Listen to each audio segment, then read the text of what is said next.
Ahí está.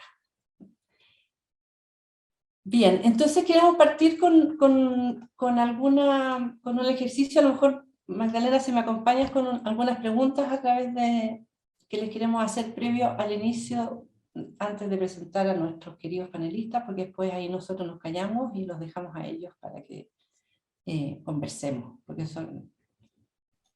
Si pueden pinchar el enlace que mandé por el chat, por favor.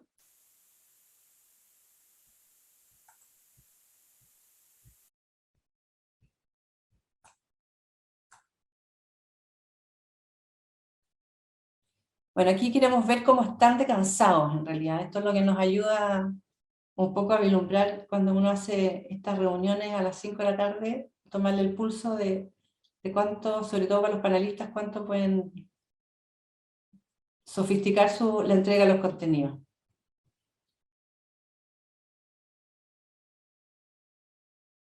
Anímense.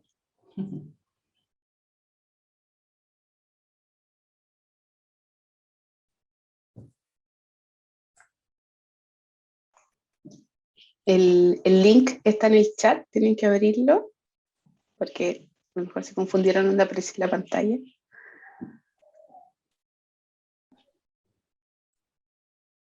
O copiarlo y pegarlo en el navegador también.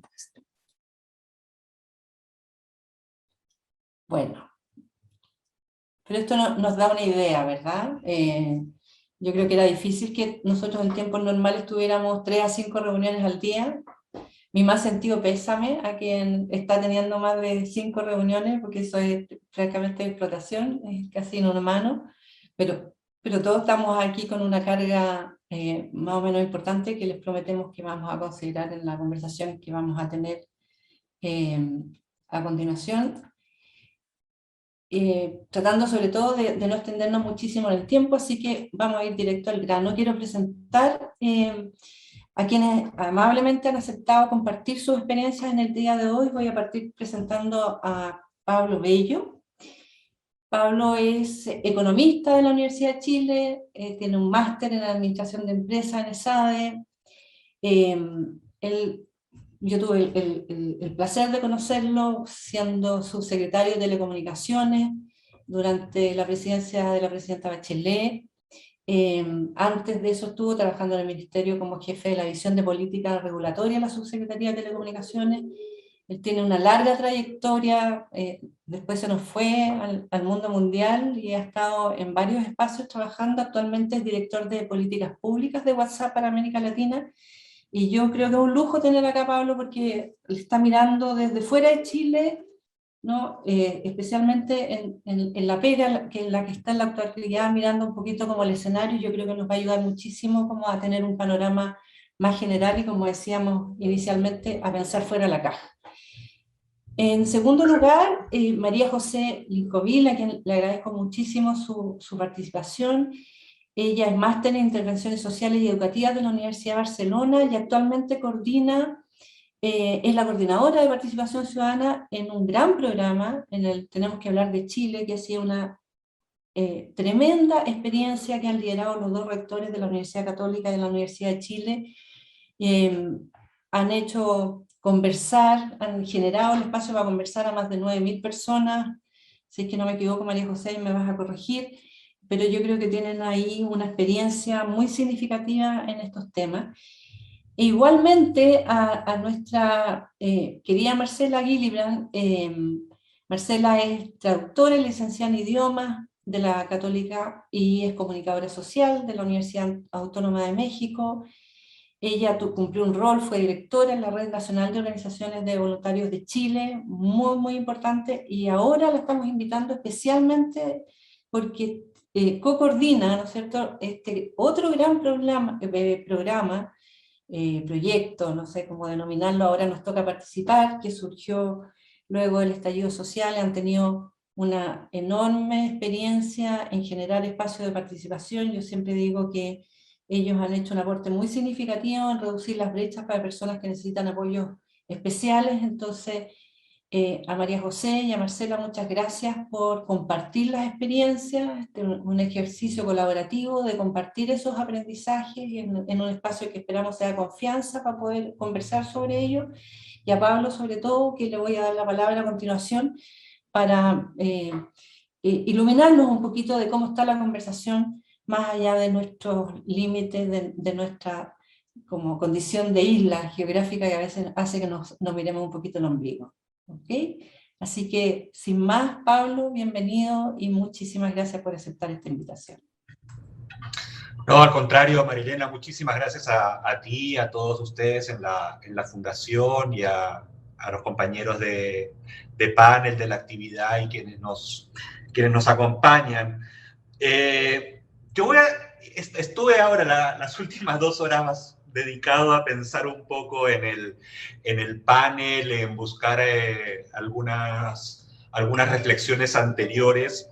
Claro, yo trabajé mucho en temas de telecomunicaciones en el gobierno de Chile por 12 años, me dediqué muchísimo a eso, pero ciertamente, y un poco lo que quería traer a colación, es que como el paradigma o la propia definición, la propia conceptualización de la brecha digital, evidentemente, como no podría ser de otra manera, ha ido evolucionando, ¿no? Ha ido cambiando. El desafío que teníamos cuando empezaba Internet y en los primeros años, y cuando el gobierno de Chile además hizo proyectos tan emblemáticos en materia de conectividad para las escuelas, como fue Enlaces, por ejemplo, y luego en la política pública, tenía que ver con, primero, que hubiese disponibilidad de infraestructura de conectividad y luego que las personas se pudiesen conectar, ¿no? O sea, el paradigma era lograr personas conectadas, ¿no? El paradigma desde la perspectiva de la conectividad, porque evidentemente luego venía todo el resto, ¿no? La conectividad como una condición esencial, pero no suficiente, ¿no? Para efectos de poder habilitar acceso a educación, acceso a información, acceso a servicios públicos, acceso a prestaciones de gobierno electrónico. Chile fue líder, fue uno de los países pioneros en el mundo en materia de gobierno electrónico, ¿no? Y de alguna manera se construía una suerte de paradigma casi que utópico en relación a la tecnología y cómo íbamos hacia el futuro y cómo lo que teníamos que hacer era en realidad asegurar que todos pudiesen tener acceso, ¿no? Entonces, con esa hipersimplificación en los años 2000, sobre todo, se hizo mucho, ¿no? Se trabajó bastante en ese sentido, con éxitos dispares, pero ciertamente la conversación de hoy, en el 2021, respecto de lo que significa el concepto de brecha digital es naturalmente distinta, ¿no? Como ocurre en muchos otros aspectos importantes en Chile, los promedios, ¿no? Los grandes números, las estadísticas, tienden a esconder realidades de profunda desigualdad, ¿no? Y esa es una condición que nos acompaña en todos los ámbitos de nuestra existencia como nación, ¿no? O sea, en el acceso a la educación, en el acceso a la salud, en el acceso a la justicia, ¿no? Y parte, creo yo, que explica también el estallido social, tiene que ver con esa diferencia profunda en términos de dignidad, ¿no? De dignidad que tiene que ver con condiciones de igualdad fundamentales. Entonces, en ese contexto, claro, cuando uno ve los datos de Chile, ¿no? Y uno mira los rankings y incluso va a las páginas de la OECD y ve los últimos datos, y Chile está bien en materia de acceso a Internet. Chile no está mal, ¿eh? Chile está muy por encima de América Latina. Las estadísticas dicen que más del 80% de los chilenos acceden a Internet. Es impresionante, ¿no? Cuando estábamos en el gobierno con María Elena, esto era 30%, 40%, ¿no? Entonces, el salto en materia de acceso, sin duda, es notable. Pero claro, la pregunta es, ¿todos los chilenos que acceden igual? ¿No? O sea, las condiciones de acceso para todas y para todos es la misma, es comparable, y ciertamente no, ¿no? Entonces ahí entramos a a un factor que creo yo que es el más significativo en el análisis de las diferencias, de las desigualdades, que tiene que ver con la calidad del acceso más que con la condición binaria de acceder o no acceder, ¿no?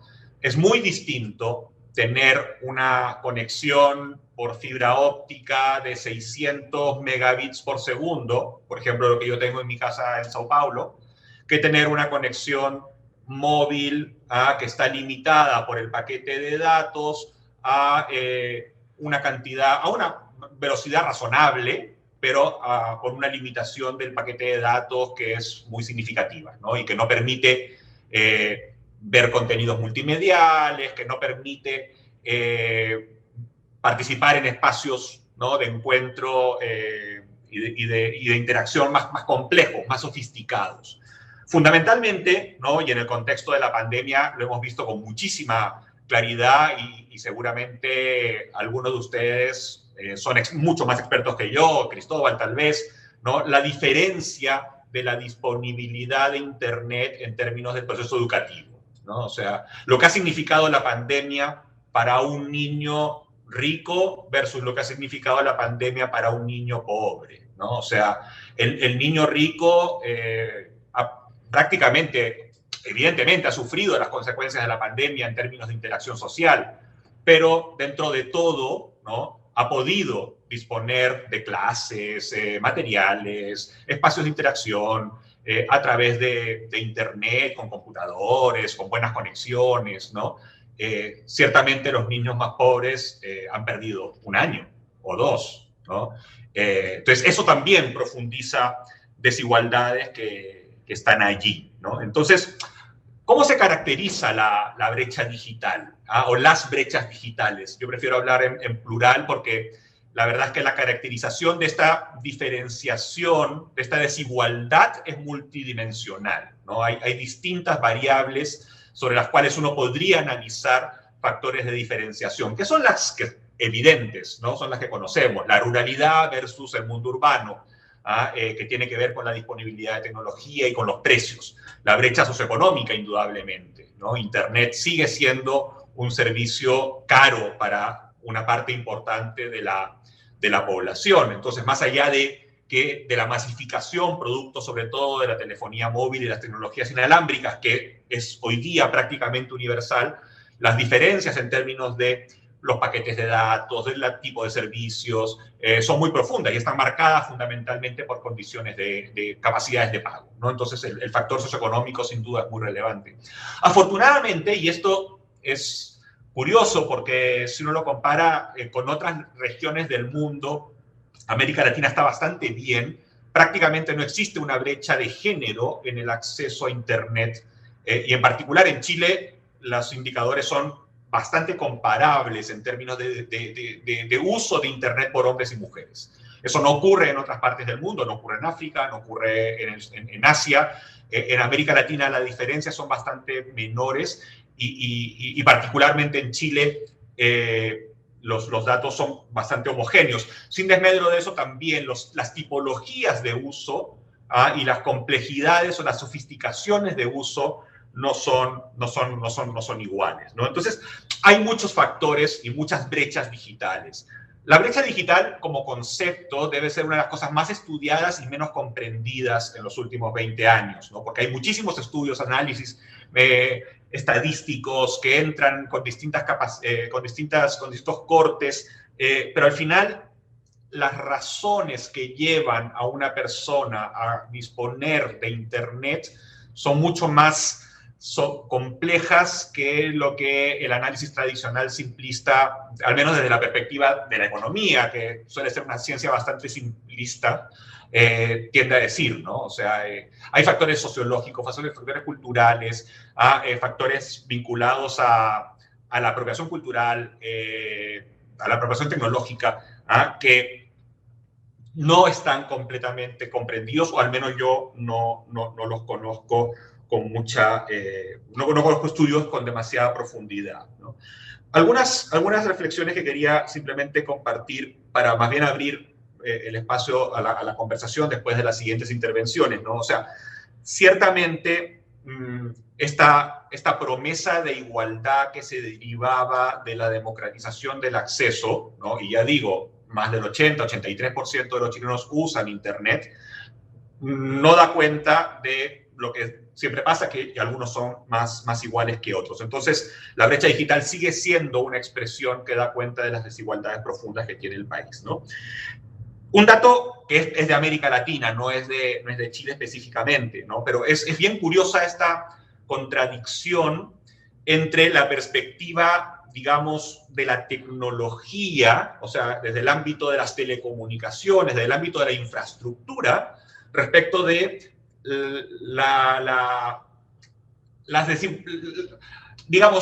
las falencias sociales, ¿no? Y ese dato a mí me parece que es impresionante. O sea, más del 90%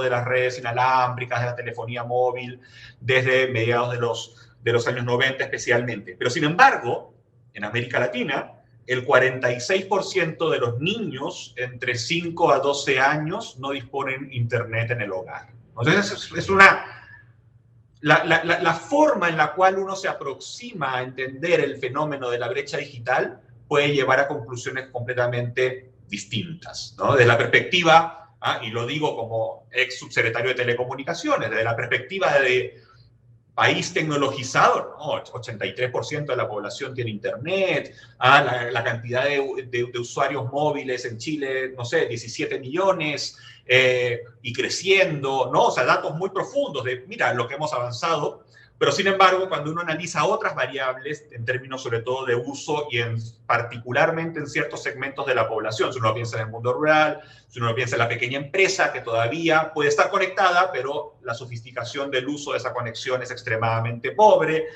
si uno piensa en niños de familias de bajos ingresos, las brechas aparecen con mucha fuerza, ¿no? Son muy brutales.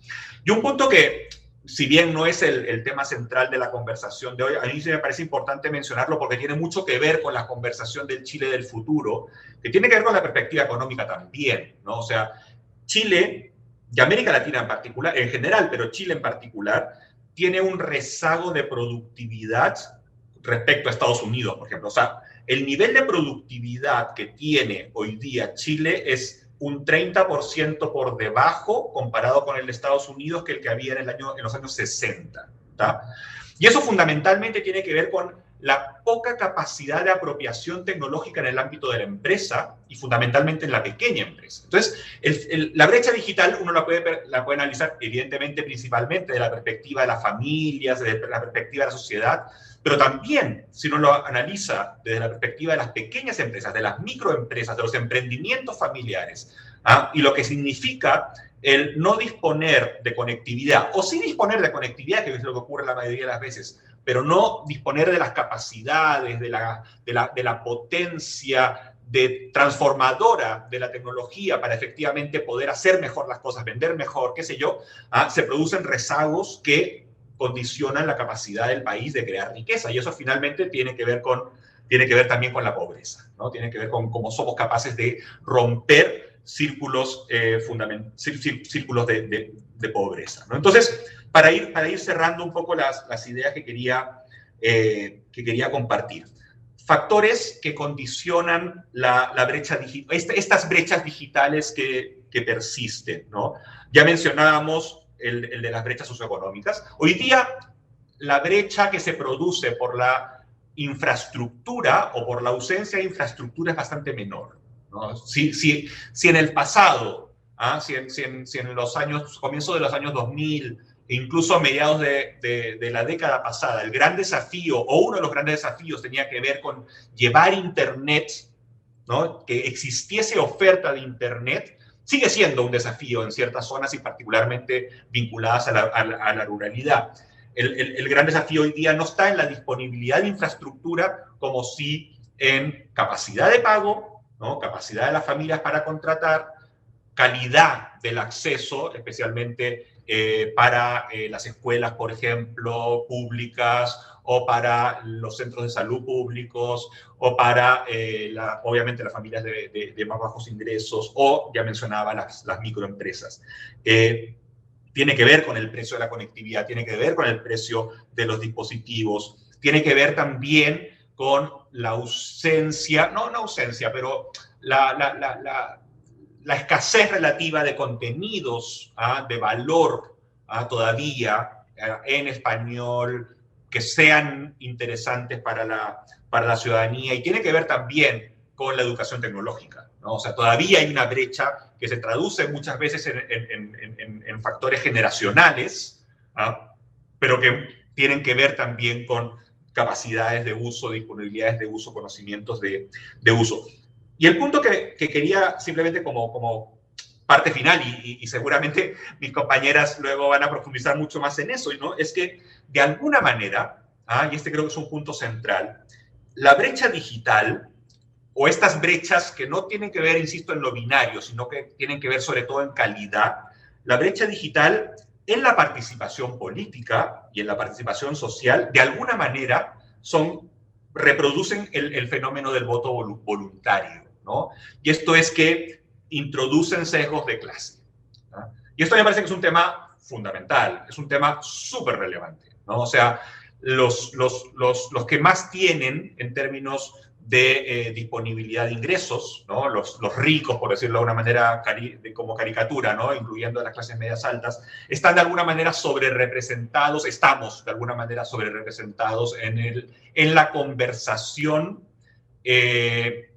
más compleja o más sofisticada que ocurre en el espacio digital. De la misma manera como el voto voluntario tiende a sobrerepresentar las mismas clases más acomodadas, ¿no? Yo creo que es un problema serio, es un problema serio y impone, así como se plantea la discusión respecto de la obligatoriedad del voto, también como perspectiva adicional, no digo que sea la única, evidentemente, pero como perspectiva adicional, eso también impone una necesidad de fortalecer las políticas públicas y los instrumentos para lograr que la calidad del acceso de los distintos segmentos de la población sea más homogénea, ¿no? Y eso pasa, en mi opinión, por mucho más política pública, por mucha más intervención pública, por mecanismos de subsidio de Internet condicionados al ingreso, por mucha mejor conectividad en las escuelas públicas, con espacios de acceso comunitario, con soluciones tecnológicas más sofisticadas y más innovadoras vinculadas al acceso cooperativo, por ejemplo. En fin, uno podría tener una larga discusión sobre eso, ¿no? Y lo último que quería comentar ya desde mi experiencia en los últimos 2 años trabajando en WhatsApp, es que de alguna manera, con las limitaciones del caso, evidentemente, porque una aplicación móvil es muy limitada, ¿no? Y de hecho, una de las cosas que uno, desde mi perspectiva, lo veía al mismo tiempo como una cosa impresionante y al mismo tiempo triste, ¿no? Es la importancia que ha tenido WhatsApp en la educación en el contexto de la pandemia, ¿no? Claro, desde la perspectiva de WhatsApp, nosotros muy contentos porque ciertamente es una contribución, pero evidentemente tengo plena conciencia de las limitaciones que supone una aplicación móvil en un teléfono para que un niño pueda acceder a la educación. Me parece que es totalmente inadecuado, ¿no? Para decirlo de esa manera. Pero lo que sí quiero señalar es que la simplicidad de una aplicación que rompe algunas de las restricciones tecnológicas en términos sobre todo de capacidad de uso, ¿no? de usabilidad en el concepto más amplio. El ser una aplicación gratuita y prácticamente universal sí que permite encontrar algunas experiencias de uso que de alguna manera logran penetraciones o logran accesibilidad, ¿no? de forma muy transversal, ¿no? Muy transversal.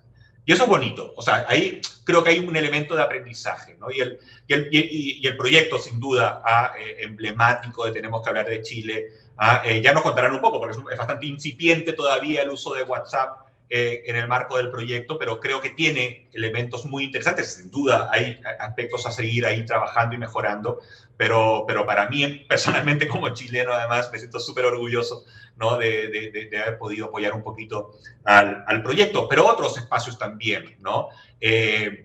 Contenidos educativos, ya lo mencionábamos, el proyecto que hicimos con el Ministerio de la Mujer para facilitar el acceso de las mujeres en riesgo de violencia doméstica para que pudiesen conectarse y acceder por una vía silenciosa, ¿no? Y segura, como puede ser WhatsApp. La verdad que ahí el punto que quiero traer, más allá de hablar de WhatsApp, que no es el caso, es que es importante considerar en los mecanismos de participación cuáles son las tecnologías que están a disponibilidad de la gran mayoría de la población, que son tecnologías simples, que son tecnologías robustas y que son tecnologías que están en la mano de las personas. Si uno no hace eso, y es el punto que mencionaba anteriormente, lo que hace es profundizar los sesgos de clase en los espacios de participación. Y a mí sí que me parece un punto que es central y sobre el cual creo que todavía tenemos más espacios para desarrollar soluciones innovadoras, digamos. Entonces, eso como reflexiones, perdonen si fui un poco confuso o, en fin, con muchas ideas, pero quería compartirlas con ustedes y acá seguimos. Muchas gracias. Excelente, Pablo. Buenísimos puntos que tocas bien en el meollo de la discusión que estamos planteando. Yo me quedo con este mensaje, este gran mensaje, ¿no es cierto? Que no tenemos un problema grave en términos de acceso a la infraestructura, sino que tiene que ver con el tema del uso. Esto que está generando un problema de sobre-representación de los grupos privilegiados es una cuestión que nos debe llamar muchísimo la atención, y me quedo con este tercer gran mensaje, que es el tema de pensar en mecanismos, en aplicaciones, en plataformas que sean robustas, pero que tengan este concepto de universalidad, que sean simples, ¿no es cierto? Que yo creo que todos nos hemos ido como engolosinando con ciertas herramientas muy complejas que van aumentando mucho más la brecha. Entonces, muchísimas gracias, Pablo. Cumpliste plenamente el objetivo de invitarte en primer lugar. Están apareciendo ya comentarios y preguntas que les agradecería mucho, sobre todo las preguntas que las vayan poniendo en el chat. Después vamos a abrir un espacio de intercambio, pero ojalá las preguntas para que ya los panelistas se puedan ir preparando para irlas respondiendo. Ahora quisiera invitar con mucho afecto y cariño a María José para que nos ilumine respecto de la experiencia que han tenido en Tenemos que hablar de Chile. Buenísimo, muchas gracias María Eliana.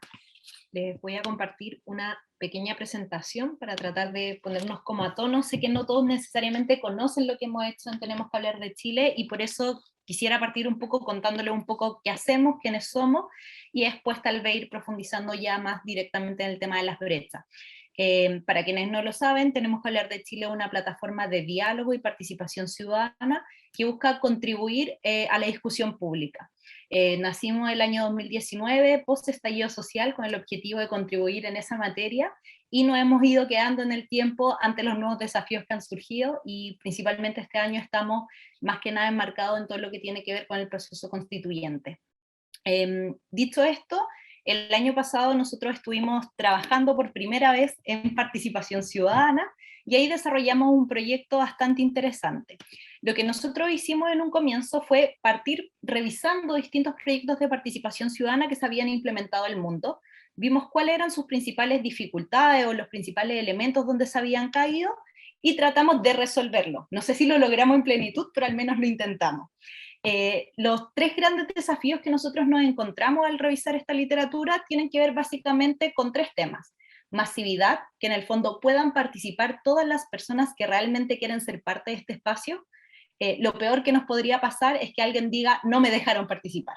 Eso sería fatal. Entonces, por eso es tan importante el componente de masividad. Por otra parte, la representatividad. Recién lo comentaba Pablo.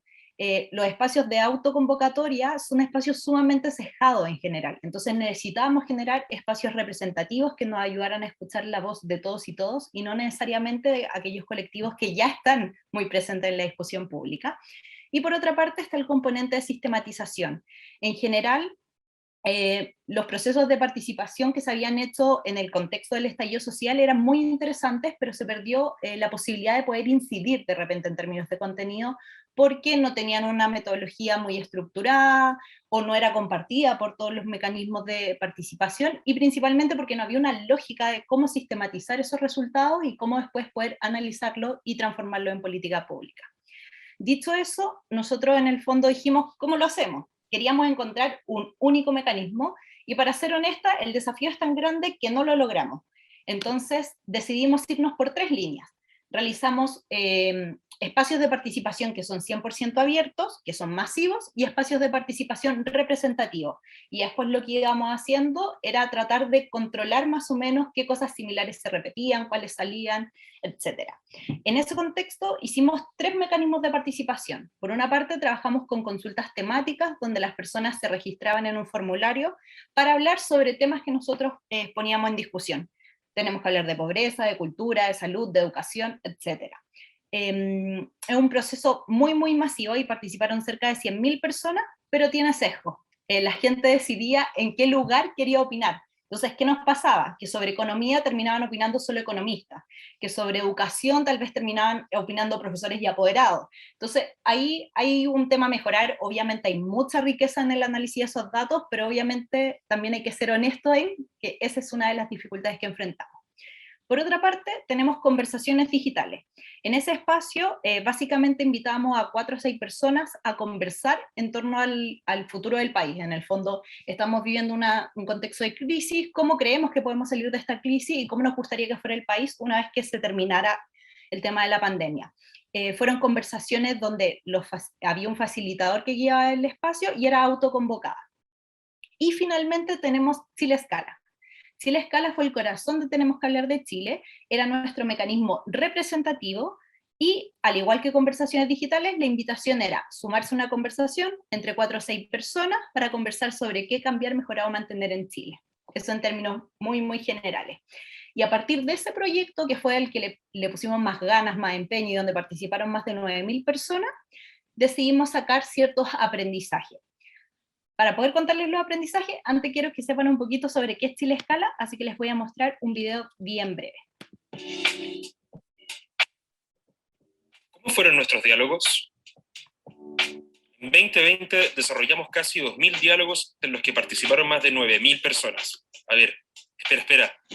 ¿Este 2020? Sí, ese 2020. En plena emergencia sanitaria mundial participaron más de 9.000 personas de todas las edades y comunes del país. Pero, ¿cómo llegamos a tanta gente? Nuestros diálogos fueron completamente digitales. Mediante la plataforma Zoom, los participantes se conectaban a una hora y fecha determinada. Recibidos por alguien de nuestro equipo, primero darles la bienvenida. Conformaban grupos de 4 a 6 personas con la mayor diversidad posible respecto a género, edad y territorios. Y una vez iniciada la videollamada, el facilitador o facilitadora, conectados desde distintos puntos del país, daban el espacio para que cada participante se presentara con su nombre, edad y comuna. Daniel Chávez Castillo, de la comuna de Putaendo, ciudad San Felipe, Quinta Región Cordillera. La pregunta que comenzaba la conversación era: ¿cómo te has sentido en estas últimas semanas? He estado con tranquilidad, con sosiego. Creo que hay días buenos y días malos. Depende mucho de quizás de la contingencia nacional. Luego, se centraban en la pregunta madre de nuestra metodología: ¿qué hay que cambiar, mejorar o mantener en Chile? Y a partir de esa conversación, los participantes debían escoger uno de los temas planteados y después proponer formas para poder avanzar en ello y finalmente señalar cómo podían aportar cada uno como ciudadano o ciudadana. Creo que un poco de lo primero que yo mencionaba, que es la autoinformación. Creo que si uno parte informándose o educándose.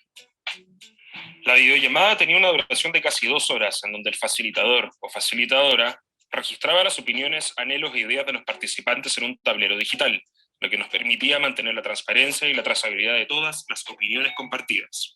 Luego de sistematizar las miles de conversaciones, llevamos estos resultados a quienes tienen el desafío de hacer mejores políticas públicas para Chile, desde los constituyentes hasta la presidencia, el Congreso y otros actores relevantes.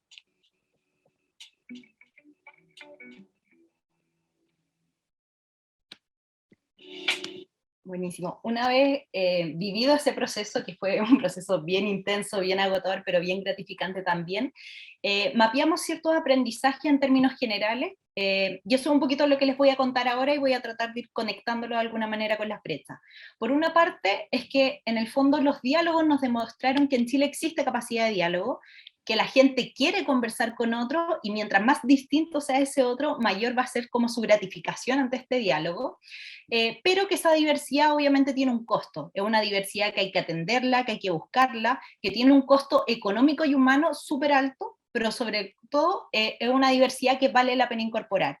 En ese elemento, para nosotros fue fundamental poder contar, para reducir las brechas digitales que existen, que ya comentó un poco Pablo, contar con la colaboración de distintas organizaciones que nos ayudaran a trabajar con aquellas personas que tenían menor competencias digitales, o que no tenían acceso a internet, o que presentaban algún tipo de discapacidad por la cual no podían conectarse autónomamente, etcétera. Pero con lo que más me gustaría que se quedaran es que la gente tiene colaboración, disposición y empatía. ¿A qué me refiero exactamente acá? Nuestra videollamada, obviamente había gente que se conectaba de todos los lugares, muchas veces las señales no dan para una videollamada de buena calidad, y terminábamos algunas videollamadas con todas las cámaras apagadas, porque la cámara aumenta la velocidad del audio, entonces se escucha mejor, en el fondo, y la gente tenía la disposición de decir, oye, Juan no se escucha, vamos a apagar todas las cámaras para que en verdad podamos al menos escuchar a Juan. Entonces, si bien la tecnología demanda cierto nivel, existe la disposición de los ciudadanos de acoplarse si es que alguien necesita un mayor apoyo, si es que alguien necesita poder acceder de mejor manera. Y un apoyo súper genuino, súper desde la empatía de, oye, en tal región en verdad hay mal internet, como seamos conscientes de eso. Y lo mismo cuando habían personas que, por ejemplo, necesitaban algún tipo de apoyo. Nosotros trabajamos con personas que tenían, por ejemplo, problemas de audición, de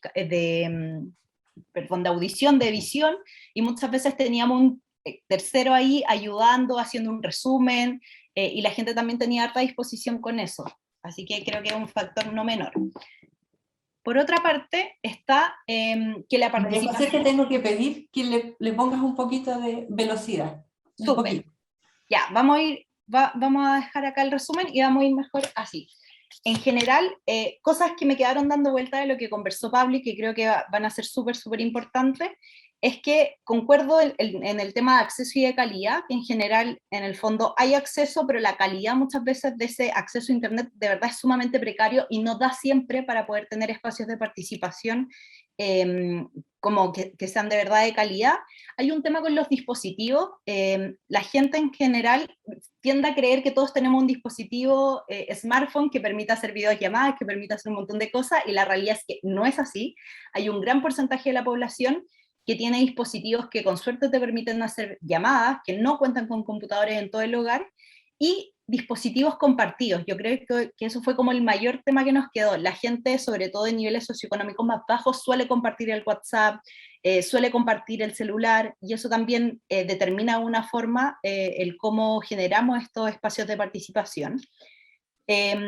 Por otra parte, también está en el tema de las plataformas, de qué tan accesibles son. Muchas veces las plataformas que usamos son maravillosas, pero ocupan una cantidad de megas impresionantes que no cargan en los celulares. Aparte de ocupar una cantidad de megas bien grande, hay un tema de uso, que era lo mismo que decía Pablo, que en el fondo hay veces que hay plataformas que funcionan mejor, pero que son tan poco conocidas por los participantes que terminan siendo una dificultad más que un apoyo. Entonces también cómo usamos aquellas cosas que la gente tiene mayor capacidad de uso. Y hay un tema también no menor con la población mayor. Las capacidades o competencias digitales de la población mayor son sumamente escasas. Ahí nosotros encontramos un aliado, bueno, en varias organizaciones, pero por sobre todo también un aliado en la comunidad, en cómo empoderamos a sus familias y a sus territorios para que puedan enseñar y dejar también instaladas ciertas capacidades en esa persona. pasaron cosas súper bonitas, como que le enseñamos, bueno, teníamos un proceso de formación de gente de cómo aprender a ocupar Zoom, gente que ni siquiera tenía correo, que nunca había usado un computador, nos gastábamos mucho tiempo en eso, pero después las cuñas no eran solo como pude ser escuchado en esta conversación, sino que ahora tengo una herramienta para poder comunicarme con mi hijo. Y yo creo que en el fondo la participación también tiene un valor desde esa perspectiva, de poder instalar competencias y capacidades en las personas. Eso en términos bien generales, después ahí vamos comentando en función de las preguntas. Muchas gracias, María José. Yo sé que ustedes son una cantera de aprendizaje, y yo creo que van a tener que hacer un esfuerzo en las UES por sistematizar esos aprendizajes y publicarlos, porque creo que realmente en todo ámbito, estaba viendo que también anda por ahí Claudio Fuentes, que yo creo que también fue un súper aporte en el tema de sistematización, que es toda otra esfera, que quizás a lo mejor tendremos la oportunidad de generar otro conversatorio para hacer un Zoom también en eso. Y quiero dejar también con todo el afecto del mundo por agradecidos de su participación a la Marcela Gillibrand, para que use sus 10 minutitos y después abrimos un espacio de conversación entre todos, si les parece. Marcela, todo suyo el micrófono. Gracias, María Eliana. También voy a compartir aquí un par de láminas de apoyo. Agradecerle, ¿cierto?, la invitación a este espacio que para nosotros desde la hora nos toca. Es bien importante porque ha sido un proceso no fácil el aprender de todo lo que nos ha ocurrido en este último año. No sé si lo ven ahí, porque tengo... ¿Me están escuchando? Sí, Marcela, pero no... Ah, sí, pero perdón. ¿no me ven? Cuéntenme, porque yo no los veo. No se ve en modo presentación, se ve en modo como para editar. Eso quiero arreglar y no me deja. Si quieres, Si quieres le das tú, María Eliana, porque a mí no me deja. A ver. Sí, yo lo puedo presentar, Marcela. Ahí sí, ahora sí. Ya, bueno, dale tú entonces, más fácil. Okay. Bueno, para quienes no conocen, ahora nos toca participar. Este es un proyecto, iniciativa, que con el andar del tiempo ha ido cambiando, ¿cierto?, su denominación o su forma de origen, ¿no? Nace, ¿cierto?, después del estallido social, a propósito de un grupo de redes de sociedad civil organizada que ven en el estallido social una oportunidad de ponerse al servicio de un país que venía convulsionado, que venía con brechas de diálogo y de conversación, de encuentro, ¿no? Y a propósito, ¿cierto?, del acuerdo por la paz y el proceso constituyente, que ustedes recordarán que surgió, ¿cierto?, por allá por noviembre, esta comisión de participación en la entrada de lo que era, ¿cierto?, el nuevo Pacto Social Chile, decide buscar financiamiento para tener un proyecto que pudiera aportar desde sociedad civil organizada, con un diagnóstico bien compartido desde la formación, los espacios de participación y la incidencia desde un grupo de sociedad civil que trabajaba, ¿cierto?, con grupos que históricamente han sido excluidos de estos espacios. Entonces, se decide armar el Ahora Nos Toca Participar en el marco de un posible proceso constituyente. En esa época, acuérdense que todavía no teníamos el plebiscito de entrada, y se decide en 3 etapas, como está puesto en esta lámina, ¿no? En una etapa de formación ciudadana, de participación y de incidencia para el proceso constituyente. Con harta, diría yo, con harta reticencia respecto a cómo la sociedad civil podía aportar en un proceso constituyente sin politizarse. Había mucho miedo de parte de las redes, por qué no decirlo, y de otras querían ir mucho más al choque.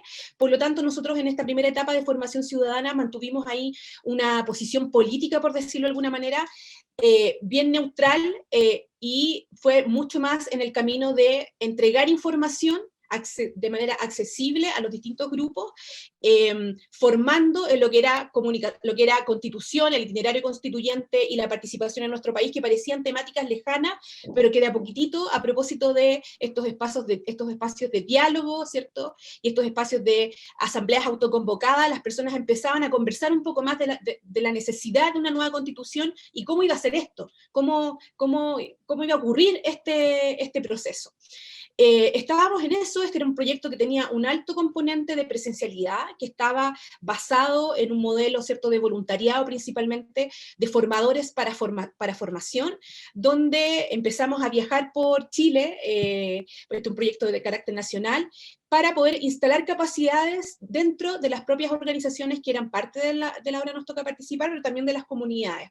Alcanzamos a hacer la mitad en el verano del 2020, y estábamos el 14 de marzo sentados armando probablemente mesas de trabajo, cuando llega el coronavirus muy cercanamente al espacio físico donde en ese minuto nosotros estábamos, y se nos cayó todo de alguna manera, ¿no? Y es como todos a nuestras casas, al teletrabajo, a empezar a ver cómo podíamos reformular talleres formativos que nosotros teníamos pensado de 4 horas, ¿cierto?, con ciertas metodologías asociadas, herramientas, documentos, contenidos, cómo íbamos a hacer esta comunicación a propósito de la digitalidad, pero también de todas estas brechas que tanto Pablo como María José han puesto sobre la mesa, ¿no? Esto, que no basta con tener una buena internet, y que no basta solo con tener un computador, porque hay todo un aprendizaje de educación digital detrás, y también de entendimiento y de acceso a la información, que en nuestro país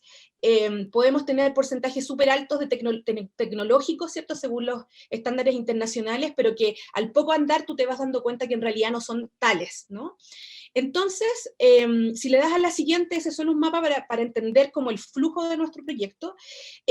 Tuvimos que hacer un híbrido, ¿no? Dijimos, ok, nosotros necesitamos llegar a los territorios, porque además este era un proyecto que se enmarcaba en el proceso constituyente, o sea, queríamos hablar de la Constitución, de la participación política y del itinerario constituyente como venía, a grupos específicos, a grupos de especial protección, como se conocen, ¿cierto?, en la jerga de derechos humanos, que históricamente han sido excluidos de los espacios de participación, o sea, o se han sentido excluidos, o se han excluido ellas mismas, y teníamos que mezclar, ¿cierto?, la articulación, que es la que ustedes ven ahí, que esta es una articulación inicial de poco más de 150 consejeros y consejeras de estas distintas organizaciones que venían de estas redes, que se ponían a disposición de cómo crear un proyecto que permitiera en la digitalidad llegar a estos grupos, ¿no?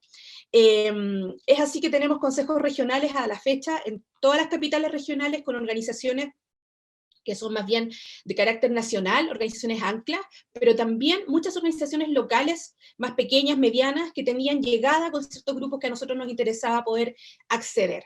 Entonces, lo primero que hicimos fue, de alguna manera, reformular este equipo, que era un equipo más bien centralizado, con 12 profesionales, principalmente en la región metropolitana y en la quinta región, a un equipo ampliado, que son estas 150 personas que trabajan con nosotros en estos consejos regionales, que nos ayudaban a pensar, a diseñar, pero también a darle pertinencia local, a lo que fuera que nosotros íbamos a inventar en ese minuto para poder llegar a estos territorios, porque estábamos todos un poco muy acostumbrados o muy en la zona de la comodidad de la participación, con ciertos elementos o con ciertos dispositivos o ciertas metodologías que habían funcionado y que veníamos, ¿cierto?, mirando tanto en Chile como en Latinoamérica y en otros procesos constituyentes en el resto del mundo.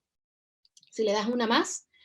Y fue así como uno de los acentos de la Ahora Nos Toca Participar tiene que ver con la accesibilidad y con la inclusión. Nosotros no le hablamos a la masividad, sino más bien le hablamos a un grupo específico que se siente fuera porque no entiende la información, porque no puede acceder a ella, e intentamos dentro de la digitalidad, que era lo que teníamos a mano en un principio, poder disponer, ¿cierto?, de distintos dispositivos que llegaran justamente a aquellos grupos que ni siquiera el Estado muchas veces estaba haciendo esta traducción o esta interpretación para cortar esta brecha de acceso a información. Es así como todos nuestros contenidos iniciales, nuestras minutas técnicas, tanto de la etapa formativa como la etapa de participación e incidencia, se interpretaron a las 4 lenguas más, las 4 lenguas vivas que hoy día existen en nuestro país, que son el quechua, el aymara, el mapudungun y Rapa Nui, pero también al creole, viendo una oportunidad, ¿cierto?, de un gran número de personas haitianas que en nuestro país iban a votar en el plebiscito de entrada. Tradujimos, interpretamos también a lenguaje accesible, por lo tanto todas las minutas están hoy día hechas en videos cortos para que las personas también con algún tipo de discapacidad visual pudieran acceder a esta información. y de alguna manera encontramos una vía para poder llegar a otros públicos o a otras personas con esta información que tenía que ver con algo que se utiliza en nuestro país y que muchas veces se va dejando en segundo plano, que tienen que ver con las radios, que es la siguiente lámina. Dijimos, ok, si hay tantas brechas donde las personas, como bien lo decía María José, muchas veces tienen que compartir los dispositivos, tienen que compartir sus computadores, a propósito del teletrabajo, el telestudio, el teletodo, donde en una familia puedes encontrar un smartphone con una bolsa de minutos de internet, ni siquiera con un plan, era bien difícil poder solo centrarnos, al menos para nosotros, que queríamos llegar a estos grupos, en la digitalidad más tradicional, por decirlo así, ¿no? Las videollamadas o las plataformas a través de los sitios web, por ejemplo, que podrían ser una gran puerta de entrada, o incluso las redes sociales.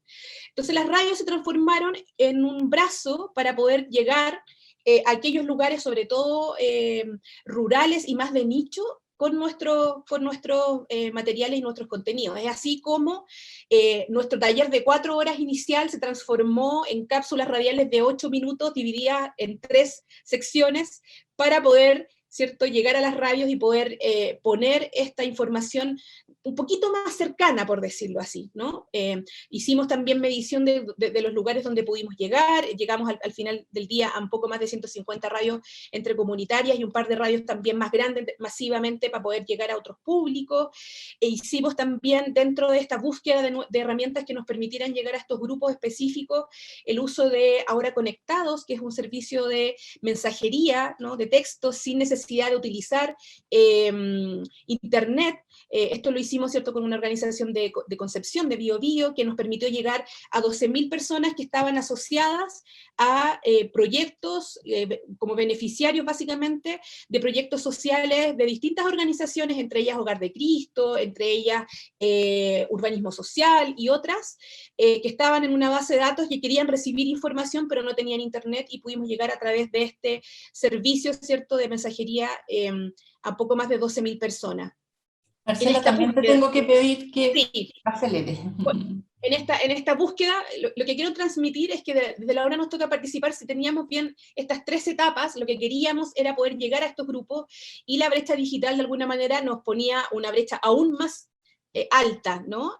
Sin embargo, creo que logramos ahí llegar a algunos grupos importantes relacionados con mujeres, con grupos de personas mayores, niñas, niños y adolescentes.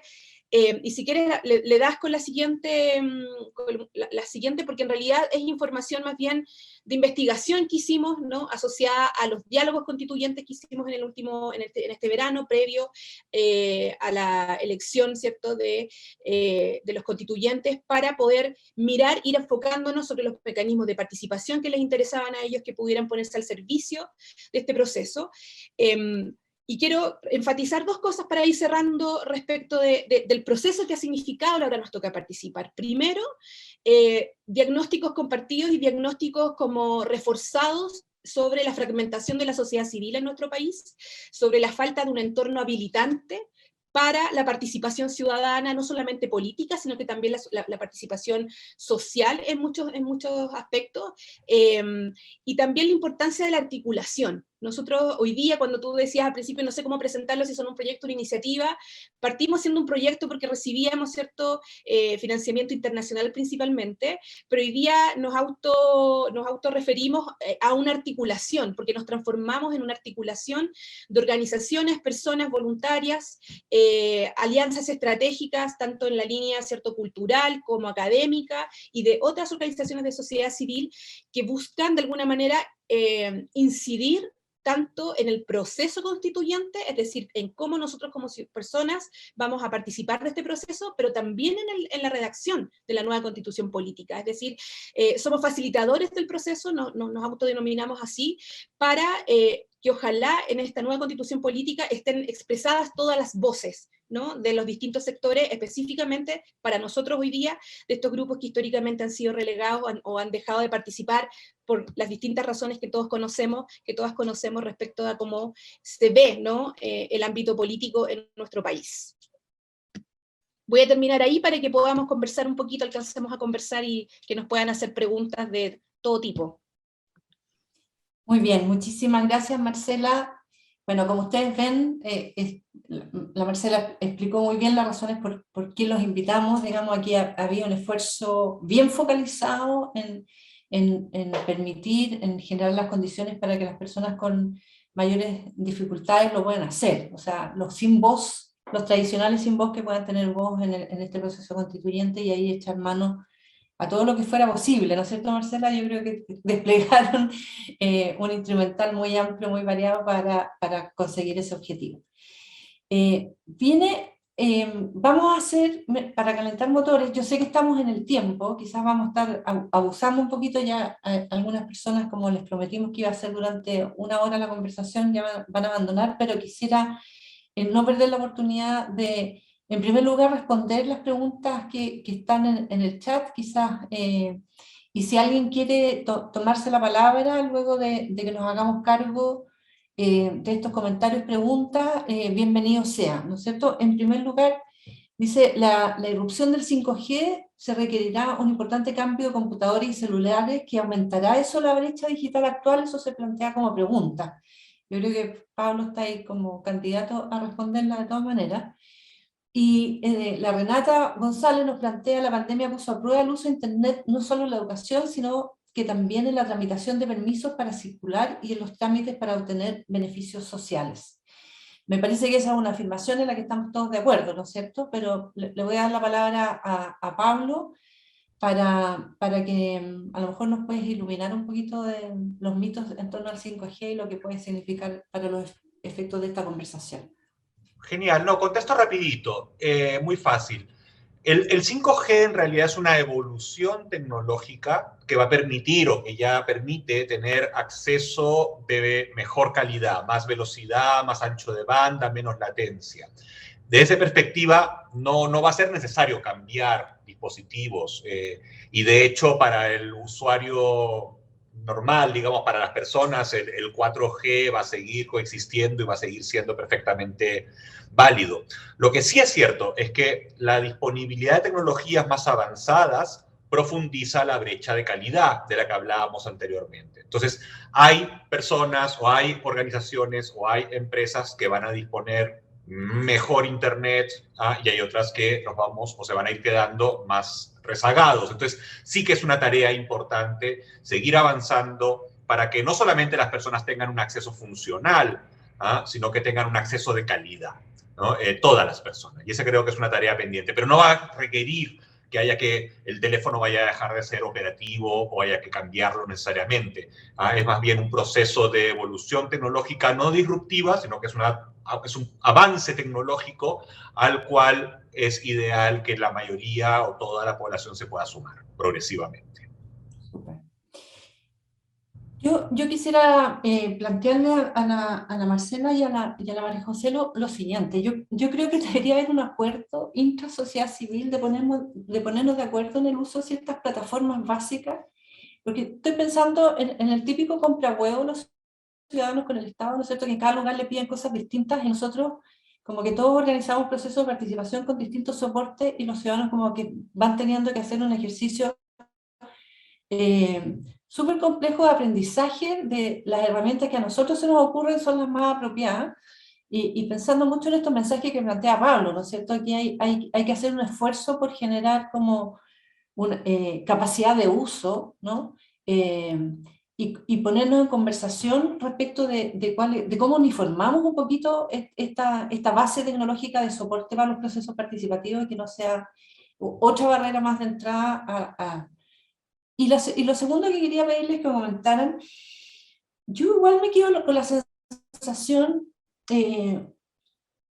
y esto particularmente a la Marcela, respecto de cuando uno quiere entregar información, la radio, etcétera, son soportes súper amables para eso, y es verdad, pero cuando uno quiere generar procesos deliberativos, ¿no es cierto?, donde se concluye, claro, podemos echar mano a estos recursos complementarios para poder difundir, para generar información, para romper las asimetrías iniciales, pero el espacio de diálogo que tiene que ser la mesa de conversación, aunque sea una mesa digital, tiene que estar construida sobre la base que permite el ejercicio deliberativo y la posibilidad de construir ciertos acuerdos o identificar disensos, etc. Entonces, un poco como también es una pregunta para la María José en el sentido que a mí me genera mucha duda esta idea de desacoplar el ejercicio de estas metodologías que buscan generar representatividad respecto de la mesa de deliberación, ¿no es cierto? Y al final es uno el que sistematiza, pero no es el ciudadano el que sistematiza, ¿no es cierto? Es un ejercicio más como de, si tú quieres, mucho más de investigación social, pero en el fondo como desvistes de la posibilidad de llegar al producto final del ciudadano participante, sino que es el facilitador el que genera la integración.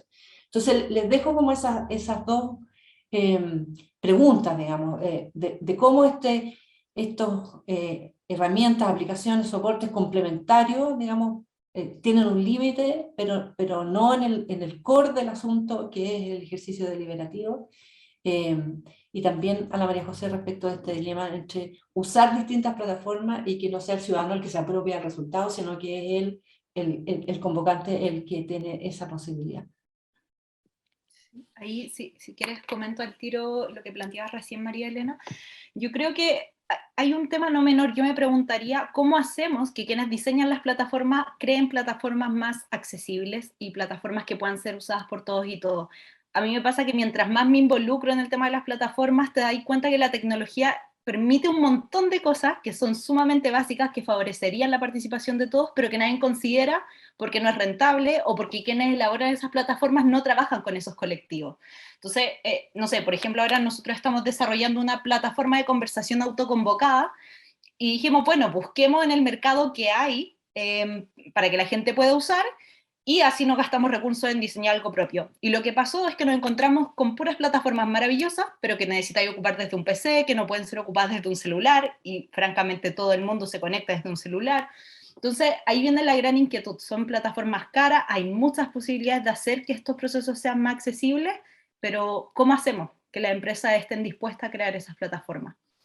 Yo creo que por ahí va. Y obviamente yo creo que todos tratamos de hacerlo de manera implícita, usar aquellas herramientas que ya están más usadas por otras organizaciones. Creo que eso siempre va a contribuir.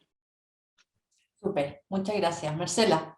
Sí, ahí contarte lo que nos pasó a nosotros. O sea, nosotros en el espacio en la etapa de participativa, ¿no? Teníamos contratado un servicio con Alaps, que es una plataforma del CIDIM, que es bastante conocida, que es liberada, ¿no? Como dice la María José, que tiene muchos atributos, tanto digitales como para propiciar los espacios, los encuentros presenciales, que se utiliza para presupuestos participativos, que funciona muy bien a nivel local, más pequeño. Hicimos toda una adaptación de esta plataforma junto con Ciudadanía Inteligente, que era nuestra contraparte digital, por decirlo de alguna manera, y llegó la pandemia y el diagnóstico era: la gente no entiende lo que es la participación, sabe vivir la participación, sabe levantar la mano y hablar, pero tiene muchas expectativas puestas sobre esos procesos, y esos procesos tienen que ser procesos, como bien tú decías, María Eliana, que tienen que tener una devolución, que tienen que tener una sistematización, ojalá con ciertas características y ciertos estándares que permitan que las personas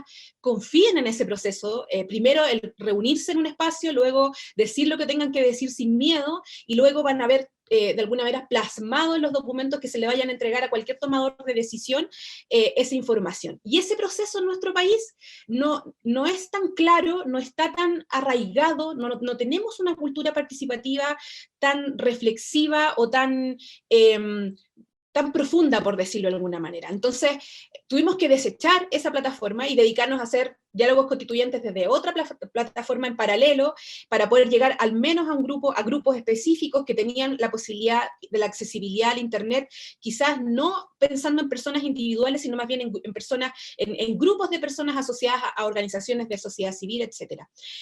Y eso a mí me lleva, también desde mi experiencia, y algo que siempre me tiene como muy pendiente, que tiene que ver con la fragmentación de la sociedad civil. O sea, estamos muy preocupados hoy día frente a una precariedad y una ausencia del Estado sobre temas de participación y de fortalecimiento de sociedad civil, haciendo las cosas muy desde donde podemos, ¿no? Y cómo podemos hacerlas para contribuir a procesos históricos como, por ejemplo, el proceso de una nueva constitución.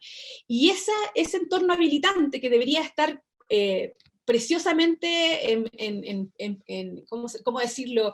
Encaminado a que existan todos los elementos que yo como persona pueda utilizar para participar de este proceso, no existen. Vemos una ausencia respecto al acceso a la información, vemos plataformas complejas, vemos cómo partió la convención en sí misma, ¿no? Hoy día, incluso hoy, su plataforma, su sitio web no es accesible, no tiene, o sea, tiene un montón de cosas que todavía están en construcción, ¿no? Entonces ahí, claro, yo creo que la invitación a la articulación, en términos de bajar un poco las defensas y la defensa corporativa, por decirlo de alguna manera, del logo o de la marca, es súper importante para el momento que estamos viviendo históricamente, ¿no? O sea, al menos nosotros desde ahora nos toca participar, hemos tratado de articular y apoyar un montón de iniciativas que ni siquiera se saben que son de ahora nos toca participar, o que hemos puesto los recursos porque nosotros estamos contratados 24/7 para pensar, diseñar y proponer estos espacios, ¿no? Y creo que hay que hacer ese ejercicio con el resto de las organizaciones de la sociedad civil también, como empezar a bajar un poquito más la guardia en esta como en pro de una solidaridad política, de un cambio importante que va a vivir nuestro país, y que tampoco está asegurado porque todavía nos falta un plebiscito de salida ratificatorio a una nueva convención, con todo lo que estamos viendo hoy día de campaña de desprestigio que tiene la convención hoy. Entonces, creo que por ahí también hay un ejercicio bien importante de articulación. Lo veíamos, y con esto ya me callo, la semana pasada decíamos, hay tantas organizaciones haciendo y van a seguir haciendo incidencia para la convención. ¿Quién los puede convocar? Hablamos con PNUD, hablamos con alguna cosa de poder llamar, ¿no? Y decir, ok, aquí estamos nosotros, tenemos que hablar de Chile, que va a hacer tal cosa, aquí estamos nosotros, ¿cómo nos articulamos para potenciar quienes estamos convencidos de que el proceso constituyente puede terminar en una buena nueva constitución, pero también es una puerta de entrada a una nueva forma de participación para nuestro país en el futuro? Voy a ir cerrando haciéndome cargo de lo que plantea Victoria, y se pregunta qué acciones pueden identificar para disminuir la brecha digital y por parte de qué actores, fomentar las alianzas público-privadas también. La Francisca Bea, que dice, de hecho las páginas web muchas veces no son herramientas amigables y tampoco se puede visualizar a través de celulares, siendo que da la impresión que son los celulares las herramientas tecnológicas de comunicación que mayor acceso tienen la población. La Victoria Ulloa agrega, por eso lo de las alianzas, las redes sociales han ido expandiendo sus formas de uso y tienen gratuidad en algunos casos, podrá haber una compatibilidad ahí, y dice, considero que lo que señala Marcela es súper interesante, ya que hay hoy en día el mayor ruido sobre la nueva constitución es a través de las redes sociales, internet, el lugar donde discutimos constantemente sobre política pública, pero a veces que no estamos preparados para ofrecer plataformas adecuadas para dicha discusión. Yo creo que nos podemos hacer cargo, quienes estamos en la sociedad civil, de los comentarios que se han hecho en este sentido. Yo creo que nos hemos quedado con mensajes muy clave. Quiero terminar ofreciéndole la palabra a Pablo, en el sentido de, yo sé que no va a ser así, Pablo, pero si tuvieras a cargo nuevamente de esa subsecretaría que te tocó en el pasado, ¿dónde focalizarían los recursos, las iniciativas en términos de políticas públicas? A ver, o sea, yo creo que sigue quedando todavía un desafío pendiente en el ámbito de la ruralidad, ¿no? Que hay que terminar de cubrir. Se ha avanzado mucho, pero sí pienso que se requieren políticas más heterodoxas para lograr que efectivamente las personas de menos recursos, las familias más pobres y sobre todo los niños en edad escolar puedan tener garantizado el acceso a un internet de calidad, ¿no? Pensaba... no sé, creo que debería haber un bono de internet para todos los niños de escuelas públicas, ¿no? Con una cantidad de internet mensual disponible por solo hecho de estudiar en un colegio público. Debería haber un subsidio de internet para las familias de menores ingresos, así como existe el subsidio al agua potable o existe el subsidio eléctrico. A estas alturas de la vida me parece que internet también es un servicio de primera necesidad y que tiene que haber algún mecanismo de subsidio. Y también, cuando estábamos ahí en el gobierno, en esa fase inicial, ¿no? Se pensaba como que había que poner internet en los parques y cosas así. Y la verdad es que eso no es, ¿no? Ese no es un internet funcional realmente, pero sí se puede todavía, creo que hay espacios comunitarios en los cuales se pueden generar soluciones de acceso. Pienso en las bibliotecas, donde hay que invertir todavía, evidentemente, mucho más, ¿no? Y bibliotecas públicas, juntas de vecinos, si se quedan todavía, esos espacios, y también mecanismos para que la propia sociedad civil pueda generar espacios comunitarios en los cuales las personas puedan recibir, los adultos mayores puedan recibir educación en materia digital. O sea, creo que todavía hay una tarea importante ahí. Lo último que quería decir, porque yo sé que he hablado mucho, es que algo que no se debe hacer, en mi opinión, es la tentación de crear aplicaciones para todo, ¿no? O sea, es como todo el mundo quiere tener su aplicación. Yo lo veo en gobiernos y quieren crear la aplicación del COVID, la aplicación de no sé qué, la aplicación de no sé qué otra cosa, y al final lo han dicho todos, ¿no? Los teléfonos celulares no son los smartphones iPhone 13, ni mucho menos. La capacidad de instalar aplicaciones es muy limitada. El solo descargar una aplicación ya es costoso, es muy difícil y genera más bien fragmentación y distancia. Entonces hay que buscar soluciones más abiertas, basadas en formatos lo más abiertos posibles, HTML5, que puedan funcionar en dispositivos móviles, por supuesto, y aprovechar las plataformas que están disponibles en lo que sirven, ¿no? O sea, WhatsApp sirve para muchas cosas, no sirve para otras, ¿no? Entonces, soluciones que se apoyan en tecnologías disponibles y que permiten hacer integraciones, a mí me parece que pueden ayudar también.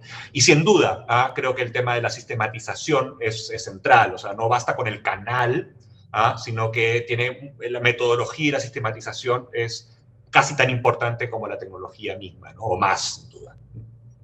Eso. Muchas gracias. Oye, muchísimas gracias a todos y todos por la generosidad de participar, de aceptar la invitación, especialmente a los tres panelistas. Han estado estupendos, nos han entregado muy buena información. Creo que es un espacio que todos hemos ido, nos ha significado harto aprendizaje y nos quedamos la tarea, ¿no es cierto?, quienes estamos en la sociedad civil, de generar más espacios colaborativos para ir concordando como estos mínimos básicos, digamos, que hagan que finalmente la mayor cantidad de personas puedan participar en las decisiones que les importan y que les afectan. Así que no puedo estar más agradecida de toda la colaboración de ustedes y nos veremos en otra próxima oportunidad. Muchas gracias. Con seguridad. Muchísimas gracias a todos. muchas Un abrazo gracias. grande. Que Chao, estén muy muchas bien. gracias. Chao. Muy bueno. Chao. Muchas gracias. Gracias a ustedes.